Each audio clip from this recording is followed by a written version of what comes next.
Good morning Telangana. Welcome to T News. నేను సాయి మాధవి. బులెటిన్ల ముందుగా headlines చూద్దాం. వికారాబాద్ అడవుల్లో రాడార్ స్టేషన్ నిర్మాణానికి నేడు భూమి పూజ చేయనున్నారు. రేవంత్ సర్కారు మూసీని ప్రజలను ప్రమాదంలో పడేస్తోందని కేటీఆర్ విమర్శించారు.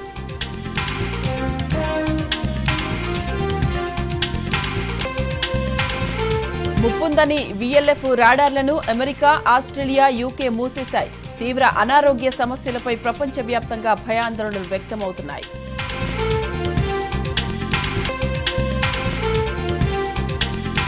వికారాబాద్ జిల్లాలో ప్రజా సంఘాల నేతలను ముందస్తుగా అరెస్టు చేస్తున్నారు.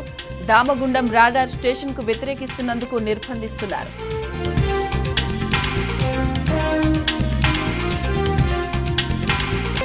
హుజూరాబాద్ ప్రభుత్వ ఆసుపత్రిలో గర్భిణీలు నరకయాతన పడ్డారు. దవాఖానాల పట్ల సర్కారు నిర్లక్ష్యంపై హరీష్ రావు మండిపడ్డారు.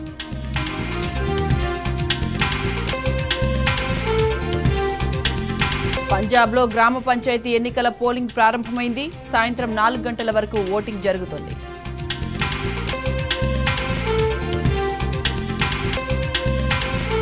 ఈశాన్య రుతుపవనాలు, అల్పపీడనం ప్రభావంతో తమిళనాడులో భారీ వర్షాలు కురుస్తున్నాయి. చెన్నై సహా పలు నగరాలు, పట్టణాల్లో రహదారులు జలమయమయ్యాయి.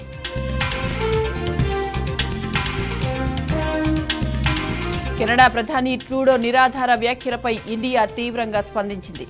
ఆ దేశ దౌత్యవేత్తలు 6గురిని దేశం నుంచి బహిష్కరించింది.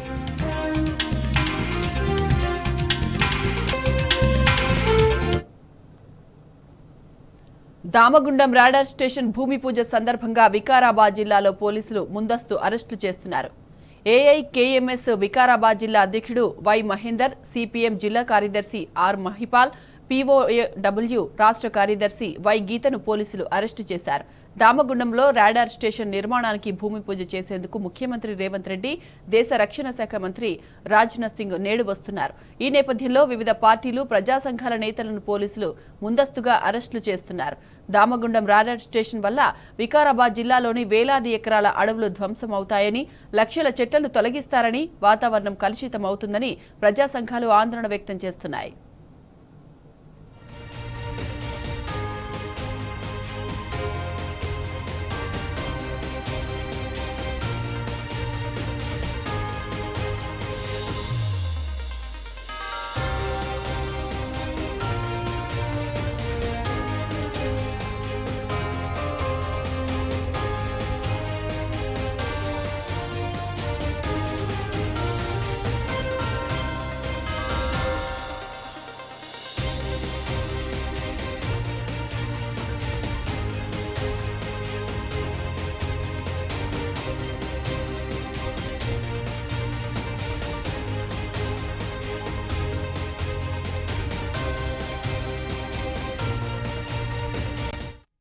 ఇక ఇదే అంశానికి సంబంధించిన పూర్తి డీటెయిల్స్ మా ప్రతినిధి గణేష్ అందిస్తారు. Ganesh, good morning. గణేష్, చెప్పండి, రాడార్ స్టేషన్ ఏర్పాటుపై ఎందుకు ఆందోళనలు చేస్తున్నారు? అప్డేట్స్ ఏంటి గణేష్?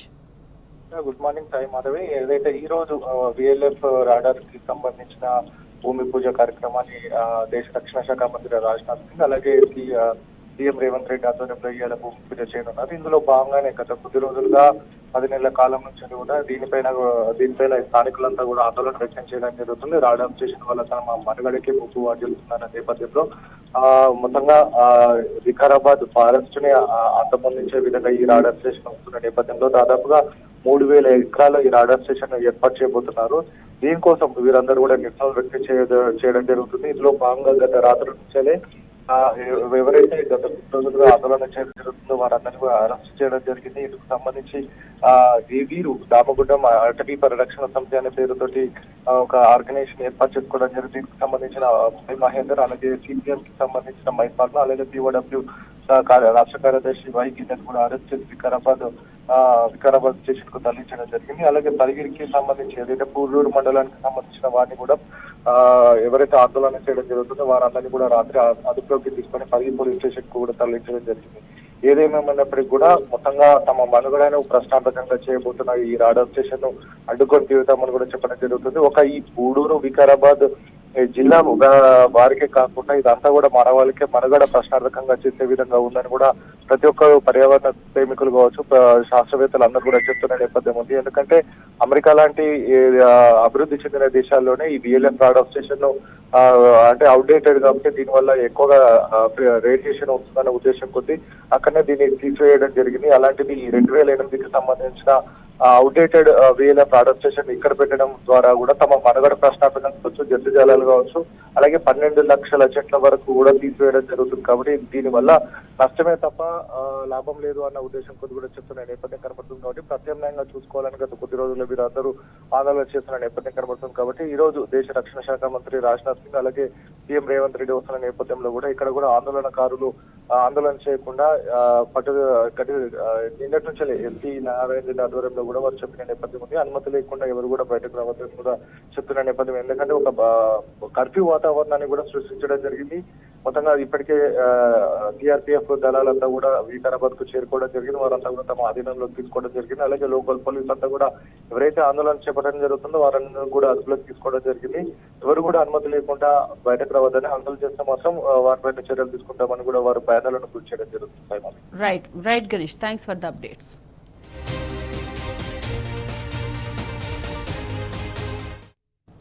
మూసీ సుందరీకరణ అంటూనే అసలు నదికి ఎసరు పెడుతోంది రేవంత్ సర్కార్. మూసీ నది ఉనికికే ప్రమాదకరమైన రాడార్ కేంద్రం ఏర్పాటు ప్రాజెక్టుకు అంగీకారం తెలిపింది. ఈ నేపథ్యంలో కాంగ్రెస్ ప్రభుత్వం ద్వంద్వ వైఖరిపై బీఆర్ఎస్ వర్కింగ్ ప్రెసిడెంట్ కేటీఆర్ తీవ్ర ఆగ్రహం వ్యక్తం చేశారు. దామగుండంలో నేవీ రాడార్ కేంద్రం ఏర్పాటుకు గులాబీ పార్టీ వ్యతిరేకమని స్పష్టం చేశారు. ఈ ప్రాజెక్టుకు వ్యతిరేకంగా పర్యావరణవేత్తలతో కలిసి పార్టీ పోరాటం చేస్తుందని తేల్చి చెప్పారు. గంగోత్రిలాగే మూసీ నది పుట్టిన ప్రాంతాన్ని ఎకో సెన్సిటివ్ జోన్గా ప్రకటించారని కేటీఆర్ డిమాండ్ చేశారు. వికారాబాద్ జిల్లా దామగుండం అటవీ ప్రాంతంలో నావికా దళానికి సంబంధించిన VLF రాడార్ స్టేషన్ ఏర్పాటును తీవ్రంగా వ్యతిరేకిస్తున్నట్లు బీఆర్ఎస్ వర్కింగ్ ప్రెసిడెంట్ కేటీఆర్ స్పష్టం చేశారు. ఓవైపు మూసీ సుందరీకరణ ప్రాజెక్టు పేరుతో 1,50,000 కోట్ల రూపాయలు ఖర్చు చేస్తామని చెబుతూనే మరోవైపు మూసీ నదిని పూర్తిగా ప్రమాదంలో పడేసే రాడార్ నిర్మాణానికి రాష్ట్ర ప్రభుత్వం అంగీకారం తెలపడంలో ఆంతర్యమేమిటని ప్రశ్నించారు. ఇది ద్వంద్వ వైఖరి కాదా అంటూ సీఎం రేవంత్ రెడ్డిని కేటీఆర్ నిలదీశారు. ఏ ప్రయోజనాలు ఆశించి తెలంగాణ ప్రయోజనాలను తాకట్టు పెడుతున్నారో చెప్పాలని డిమాండ్ చేశారు.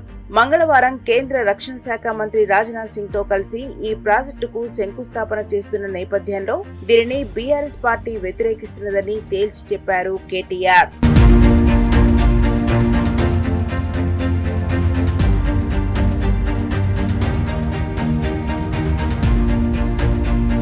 దామగుండంలో రాడార్ ఏర్పాటుతో పర్యావరణానికి తీవ్ర నష్టం వాటిల్లుతుందని బీఆర్ఎస్ వర్కింగ్ ప్రెసిడెంట్ కేటీఆర్ ఆందోళన వ్యక్తం చేశారు. దాదాపు 2,900 ఎకరాల అటవీ ప్రాంతంలో 12 లక్షల చెట్లను నేలమట్టం చేసి ఈ ప్రాజెక్టు ఏర్పాటు చేస్తారని తెలిపారు. జనావాసాలు లేని చోట ఏర్పాటు చేయాల్సిన రాడార్ కేంద్రాన్ని తెలంగాణలోనే ఎందుకు నిర్మిస్తున్నారో చెప్పాలని డిమాండ్ చేశారు. మూసీ పరిరక్షణ అని చెబుతున్న ముఖ్యమంత్రి రేవంత్ రెడ్డి ఆ మూసీనే ప్రమాదంలోకి నెట్టే ప్రాజెక్టు ఎందుకు అంగీకరించారో చెప్పాలని నిలదీశారు. బీఆర్ఎస్ అధికారంలో ఉన్న 10 ఏళ్లలో కేంద్రం ఎంత ఒత్తిడి తెచ్చినా అంగీకారం తెలపలేదని కేటీఆర్ గుర్తు చేశారు.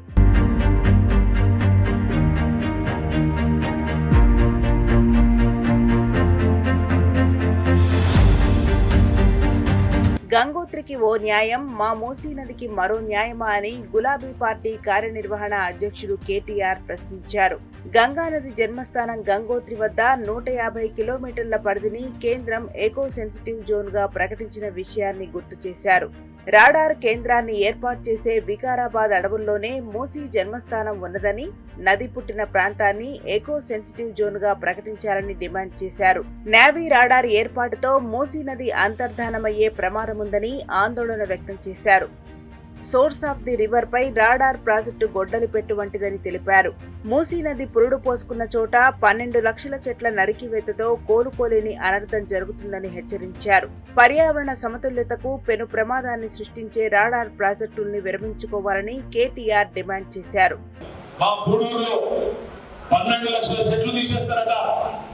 3,000 ఎకరాల అటవీ భూమి అడవిని నాశనం చేసి అక్కడ రాడార్ అనేది పెడతారట.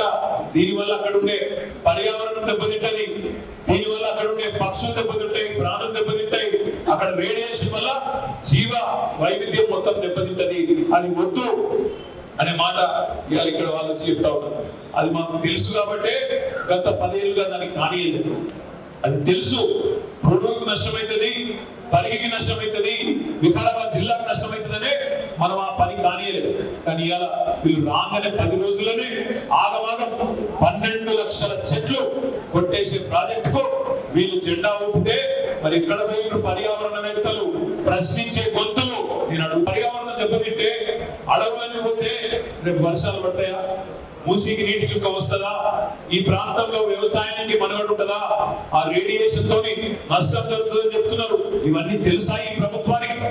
మూసీ నదిని పణంగా పెట్టేందుకు సహకరిస్తూ మరోవైపు మూసీ పరిరక్షణ అంటూ ముఖ్యమంత్రి రేవంత్ రెడ్డి డ్రామాలు ఆడుతున్నారని బీఆర్ఎస్ వర్కింగ్ ప్రెసిడెంట్ కేటీఆర్ ధ్వజమెత్తారు. మూసీ పరిరక్షణపై కాంగ్రెస్ ప్రభుత్వానికి చిత్తశుద్ధి ఉంటే రాడార్ నిర్మాణానికి ఎట్టి పరిస్థితుల్లోనూ అంగీకారం తెలిపేది కాదని అన్నారు. మూసీ పేరుతో వేల కోట్ల దోపిడీ చేయాలన్న ఆలోచనే తప్ప నిజంగా నదీ పరిరక్షణపై కాంగ్రెస్ ప్రభుత్వానికి చిత్తశుద్ధి లేదని విమర్శించారు. రాడార్ కేంద్రానికి వ్యతిరేకంగా పర్యావరణవేత్తలతో కలిసి బీఆర్ఎస్ పోరాటం చేస్తుందని కేటీఆర్ స్పష్టం చేశారు. దేశ రక్షణ విషయంలో తెలంగాణ ముందుంటుందని అన్నారు. అయితే జనావాసాలు లేని చోట ఏర్పాటు చేయాల్సిన రాడార్ కేంద్రాన్ని వికారాబాద్ అడవుల్లో ఏర్పాటు చేసి నష్టం కలిగిస్తామంటే అంగీకరించే ప్రసక్తే లేదని కేటీఆర్ తేల్చి చెప్పారు. హైడ్రాకు రంగనాథ్ రైట్ కాదా? ఆయన ఓవర్ యాక్షన్ పై సీఎం గుర్రుగా ఉన్నారా? హైడ్రా నిర్ణయంపై ప్రభుత్వంలో అంతర్మదనం నడుస్తోందా? ఆర్డినెన్స్ వేసినా అది మనుగడలోకి వచ్చే అవకాశాలు లేవా? హైడ్రా వ్యవహారంలో సీఎం వెనకడుగు వేయనున్నారా అంటే సీఎంఓ వర్గాల నుంచి అవుననే సమాధానం వస్తోంది. Free publicity stunt, attention diversion స్కీమ్లో భాగంగా తెరపైకి వచ్చిన హైడ్రా కదలికలు ఫక్తుపులి మీద స్వారీలా తయారయ్యాయి.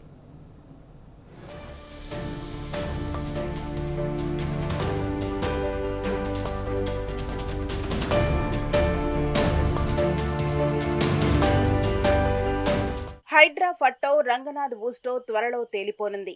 సదరు ఐపీఎస్ అధికారి ఓవర్ యాక్షన్ వల్లనే ప్రభుత్వం భారీ మూల్యం చెల్లించాల్సి వస్తోందనేది సీఎం రేవంత్ భావనట. హైడ్రా కూల్చివేతలతో సర్కార్ పెద్ద ఎత్తున ప్రజాగ్రహానికి గురి కావలసి వస్తోన్న విషయం తెలిసిందే. కమిషనర్ రంగనాథ్ ఒంటెత్తు పోకడలతో దుందుడుకుగా వ్యవహరించడం వల్లనే అబాసు పాలయ్యామన్నది పాలకుల వర్షన్. ముఖ్యమంత్రి రేవంత్ కూడా గత కొంతకాలంగా హైడ్రా కమిషనర్ పై గరంగరంగా ఉన్నారని సమాచారం. తానొకటి తలిస్తే దైవమొకటి తలిచిందని ఎన్నికల ముందు గుప్పించిన హామీల నుంచి ప్రజల దృష్టి మరల్చాలనుకున్న ముఖ్యమంత్రి ఎండుకో ముద్దపప్పులో కాలేశారు. హైడ్రా ద్వారా ఫ్రీ పబ్లిసిటీ పొందాలనే వాళ్ల తపన కాంగ్రెస్ పుట్టిముంచింది. మొదట్లో కొంత సానుకూల స్పందన వచ్చినా సీను రివర్స్ అయి రాను రాను హైడ్రా రెట్టింపు వ్యతిరేకతను కూడగట్టుకుంది. దీంతో హైడ్రాపై పాలకులు పునరాలోచనలో పడ్డ సంకేతాలు స్పష్టంగా కనిపిస్తున్నాయి. హైడ్రాను వెంటనే ఆపేయాలని ఉన్నతాధికారులు కూడా ప్రభుత్వానికి తేల్చి చెప్పినట్లు సమాచారం. ఒకరిద్దరు మినహా మంత్రులు సైతం ఈ వ్యవహారంలో అంటిముట్టనట్లే ఉంటున్నారనేది ప్రభుత్వ వర్గాల్లో జరుగుతున్న చర్చ. సీఎం ఏకపక్షంగా చేసిన నిర్ణయానికి తామెందుకు మద్దతు పలకాలనే ధోరణిలో వాళ్లున్నట్లు తెలుస్తోంది.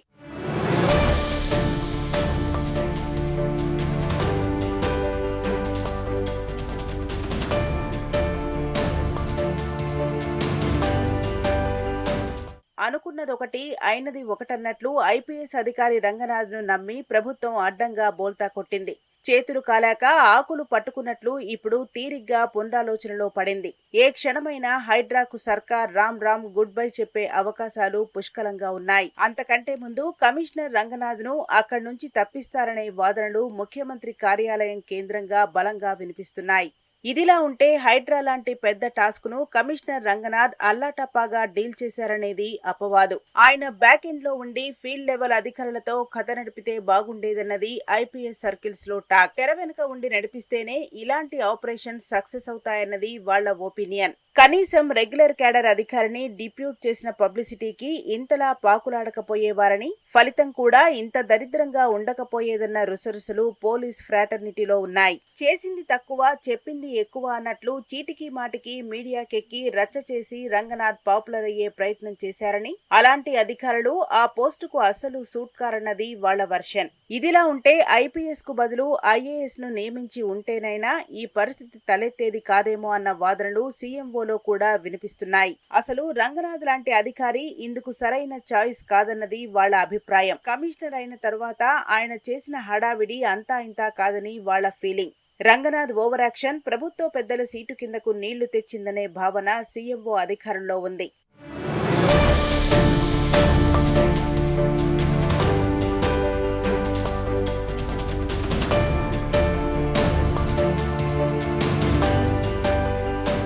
గడిచిన వారం రోజులుగా హైడ్రా కార్యకలాపాలు నిలిచిపోయాయి. ఇది తుఫాను ముందు ప్రశాంతతనా లేక విత్డ్రాయల్ సిమ్టమా అన్న డిస్కషన్ జరుగుతోంది. అయితే మేధావులు, మీడియా నుంచి మాత్రం హైడ్రాపై ప్రభుత్వ ఫీడ్బ్యాక్ తీసుకునే ప్రయత్నం చేస్తోంది. అన్ని వర్గాల నుంచి హైడ్రాకు నెగిటివ్ మార్కులు పడుతున్నాయని సర్కార్కు సమాచారం అందుతోంది. ఇంకా తాత్సారం వహిస్తే అసలుకే ఎసరు వచ్చే ప్రమాదం ఉందని గ్రహించిన సీఎం రేవంత్ రెడ్డి హైడ్రాకు బై చెప్పే క్రమంలో లోపాయికారిగా అడుగులు వేస్తున్నారని వినికిడి. దాంట్లో భాగంగా ముందు రంగనాథ్ను కమిషనర్ బాధ్యతల నుంచి తప్పించడం సర్కార్ వ్యూహంలా కనిపిస్తోంది. ఆ తర్వాత నెమ్మదిగా హైడ్రాను అటకెక్కించాలన్న యోచనలో సర్కార్ ఉన్నట్టు తెలుస్తోంది.